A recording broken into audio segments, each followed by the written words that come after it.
Saya waras, kamu yang gila.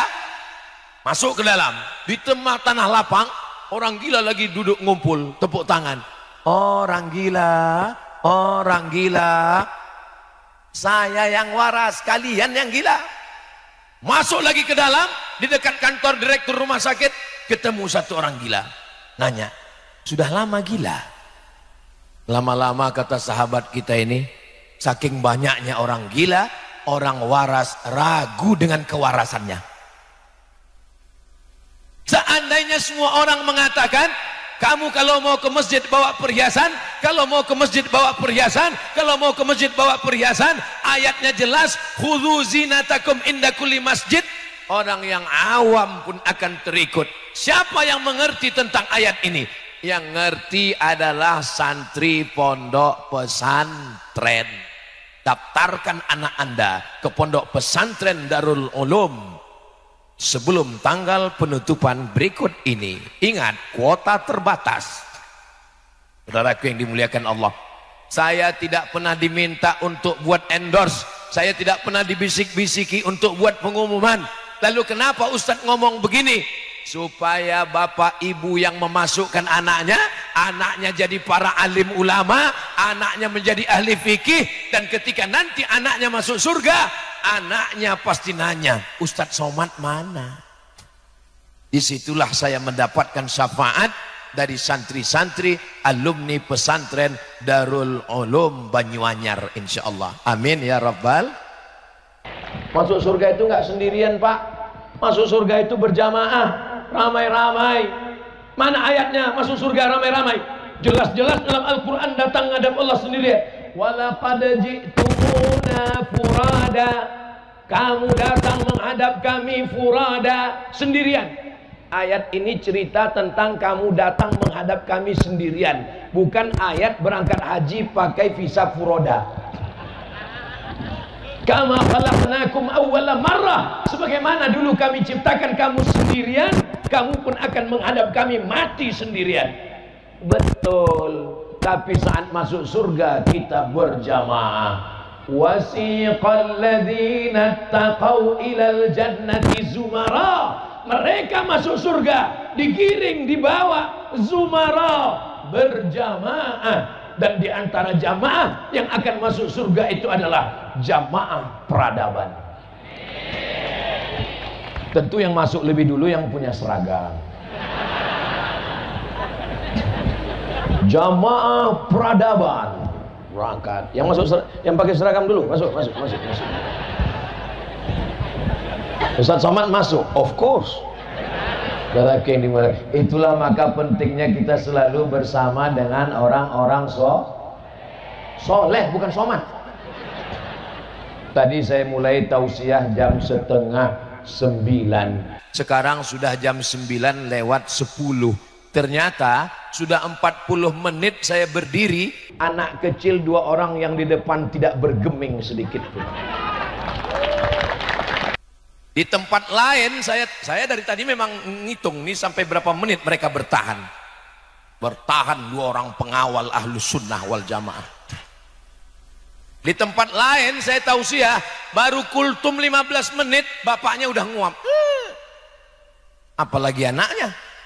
Tapi hari ini tolong adik kameramen ambil gambar mereka sebelum mereka berdiri pulang ke ibunya.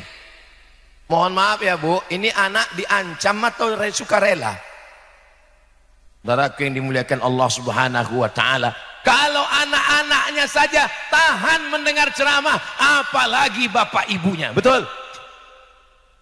Memangnya Ustadz Somad nggak pernah diundang acara ceramah untuk anak-anak? Pernah. Pengalaman yang paling menggetarkan hati. Assalamualaikum Ustadz Somad. Waalaikumsalam. Bisa datang menyampaikan tausiah di sekolah kami? Siap. Simatupang, siang malam tunggu panggilan. Saya datang. Begitu saya datang, saya sangka yang mau diceramahi wali santri, wali murid, anak TK semua. Kata protokol, berikut ini mari kita dengarkan tausiah yang akan disampaikan oleh Profesor Dr. Abdul Somad LCMA. Enggak ada satupun anak itu yang peduli. Semuanya kikik. Dalam hati saya, Habis harga diriku hari ini. Saya pun menjaga wibawa saya. Saya pura-pura seakan-akan tidak terjadi apa-apa. Assalamualaikum warahmatullahi wabarakatuh. Mereka tetap juga nggak peduli. Saya buka dengan muqaddimah alhamdulillahi wa kafa wassalatu wassalamu ala al-habibil mujtaba wa ala alihi wa ashabihi al-sidqi wal wafa subhanaka la ilma lana. Mereka tetap nggak memperhatikan. Sampai akhirnya ini kalau saya lanjutkan dua kemungkinan, kalau nggak saya stres, mereka stres. Akhirnya saya panggil pawangnya, kepala sekolah, mohon bantu saya Bu, bisa Ibu tolong saya? Kalau nggak bisa tolong saya pulang ini. Datang kepala sekolah naik ke atas pentas, lalu dia senyum ke anak-anak. Anak-anak sekalian, tepuk anak soleh. Anak soleh, jangan ribut. Lihat Ustadz lagi cemas.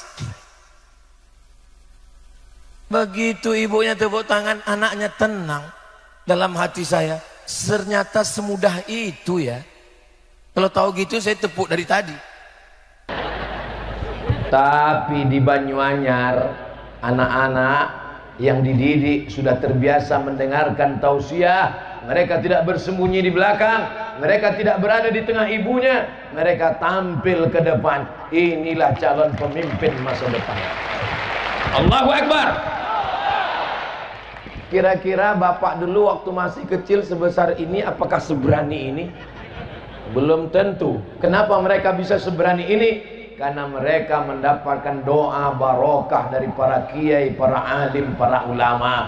Mereka sudah terbiasa. Saya pernah ke satu daerah, diundang makan di rumah jamaah. Sampai di dalam, orang tuanya minta doa. Ustaz tolong doakan anak saya. Takut. Dalam hati saya, sangka saya setan. Saudara yang dimuliakan Allah Subhanahu wa taala, masukkan anak ke pondok pesantren. Tapi katanya kita disuruh bawa perhiasan kalau mau pergi ke masjid. Lihat dulu asbabun nuzul ayat itu. Ayat itu cerita tentang apa? Dulu mereka tawaf di samping Ka'bah, uryanun taliq. Mohon maaf, beribu maaf. Dalam keadaan oryan, telanjang bulat, nggak pakai baju. Mohon maaf, tidak layak saya berkata di depan kiai. Turun ayat khudhu zinatakum, maknanya ambil perhiasan. Pakaian kamu, pakai pakaian inda kulli masjid. Ketika kamu masuk Masjidil Haram mau tawaf, pakai pakaian, bukan tanpa pakaian. Itu nggak ada dalam terjemah depak Kementerian Agama. Itu ada dalam kitab tafsir. Masalahnya tafsir berbahasa Arab. Yang paling kecil tafsir mufradat Al-Quran berbahasa Arab. Tafsir Jalaluddin Al-Ma'alli, Jalaluddin As-Suyuti berbahasa Arab. Tafsir Abul Fida Ismail Ibnu Katsir berbahasa Arab. Tafsir Al-Quranil Azim, tafsir Mafatihul Ghaib Fakhruddin Ar-Razi berbahasa Arab. Dan pintu masuk ke bahasa Arab, nahwu, sharaf, balaghah, ma'ani, bayan, itu hanya dipelajari di pondok pesantren. Maka yang sudah memasukkan anaknya ke pondok pesantren, alhamdulillah. Yang belum memasukkan anaknya ke pesantren, insya Allah. Yang sudah saya kasih tahu enggak juga mau masukkan anak ke pesantren, kok innalillah Pak Ustadz ya. Fitnah akhir zaman hari ini luar biasa. Pondok pesantren memberikan kunci-kunci ke anak kita. Kalau sudah dapat kuncinya, dia tahu mana orang sesat, mana orang salah. Sekarang di internet semuanya muncul. Dulu ini pakar nahu, ini pakar sorob, ini pakar bahasa Arab, ini pakar balaghah. Sekarang muncul ini pakar bahasa semut. Aneh-aneh zaman ini sekarang.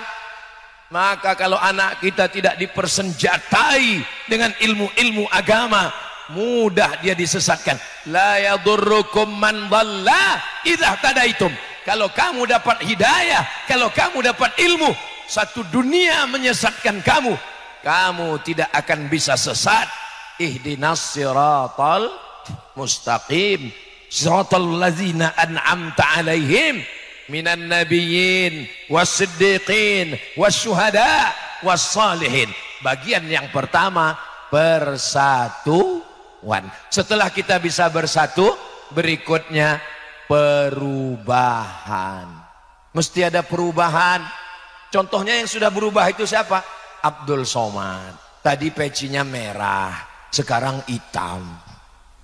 Tadi bajunya putih polos, sekarang sudah ada hijau-hijaunya. Mesti ada perubahan. Alhamdulillah Pak Ustadz, itu suami saya sejak dengar ceramah pengajian Ustadz Somad sudah ada perubahan Pak Ustadz. Dulu nggak sholat, sekarang sudah sholat. Sholat apa Bu? Idul Adha. Karena mau ngambil kupon daging kurban. Alhamdulillah Ustadz Somad, istri saya dulu orangnya pelit, bakhil, medit, kedekut, kikir. Sekarang sudah dermawan. Dulu kalau ada kotak sedekah depan 2.000, sekarang sudah berubah Ustadz. Berapa? 2.500. Allah rahasiakan, tidak ada yang tahu siapa dapat haji mabrur. Allah rahasiakan, tidak ada yang tahu siapa dapat sholat wusta. Allah rahasiakan, tidak ada yang tahu siapa dapat Lailatul Qadar. Allah rahasiakan, tidak ada yang tahu siapa dapat taubat nasuha. Kenapa Allah rahasiakan? Supaya kita tetap khauf, takut, cemas, tapi kita tetap berharap. Bainal khauf war raja, takut dan cemas, dan senantiasa berharap. Mudah-mudahan kita mendapatkan haji mabrur, mudah-mudahan mendapatkan Lailatul Qadar, mudah-mudahan mendapatkan taubat nasuha, mudah-mudahan mendapatkan husnul khatimah. Terus apa tanda orang dapat haji mabrur? Apa tanda orang dapat husnul khatimah? Apa tanda orang dapat? Tandanya salah satunya adalah ada perubahan. Ustadz, katanya kalau kita pulang haji itu ada perubahan Pak Ustadz. Gimana perubahannya? Wajah putih bercahaya. Itu bukan haji mabrur, skincare. Wajah Cina, tangan Afrika. Saudaraku yang dimuliakan Allah Subhanahu wa taala, perubahan bukan dalam bentuk fisik, perubahan dalam bentuk perubahan gaya. Kamu kenapa sekarang cuma duduk-duduk di masjid? Kenapa tidak bisnis? Saya ini dulu Pak Ustadz preman, saya riba, saya zina, saya makan haram.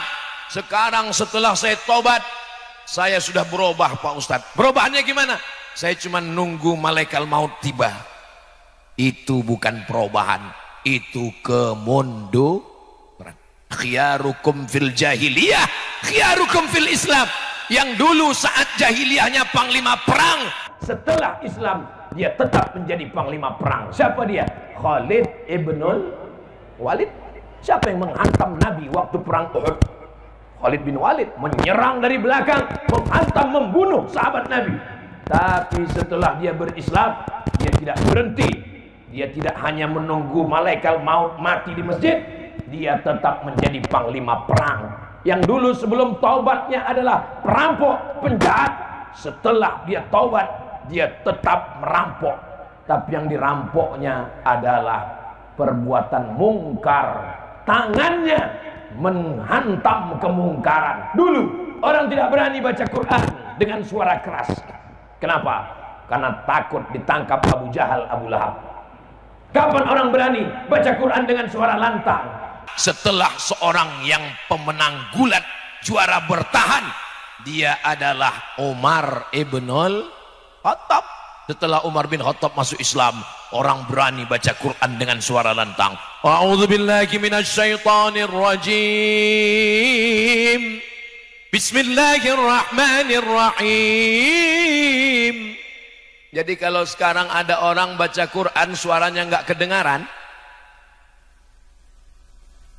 itu berarti Umar bin Khattab belum masuk Islam. Kenapa berani baca Quran? Karena juara petarung bertahan sudah bersyahadat, asyhadu an la ilaha illallah wa asyhadu anna muhammadan Rasulullah. Preman-preman yang bertato, yang dulu jahat, masuk dalam dakwah, masuk Islam, hijrah, bertaubat nasuha. Tapi tolong dakwah, bukan berarti diam terhadap kemungkaran. Kalau agamamu dihina, kalau ulamamu dihina, engkau diam, ganti bajumu dengan kain kafan. Bukan hadis Nabi, dapat saya di grup WhatsApp.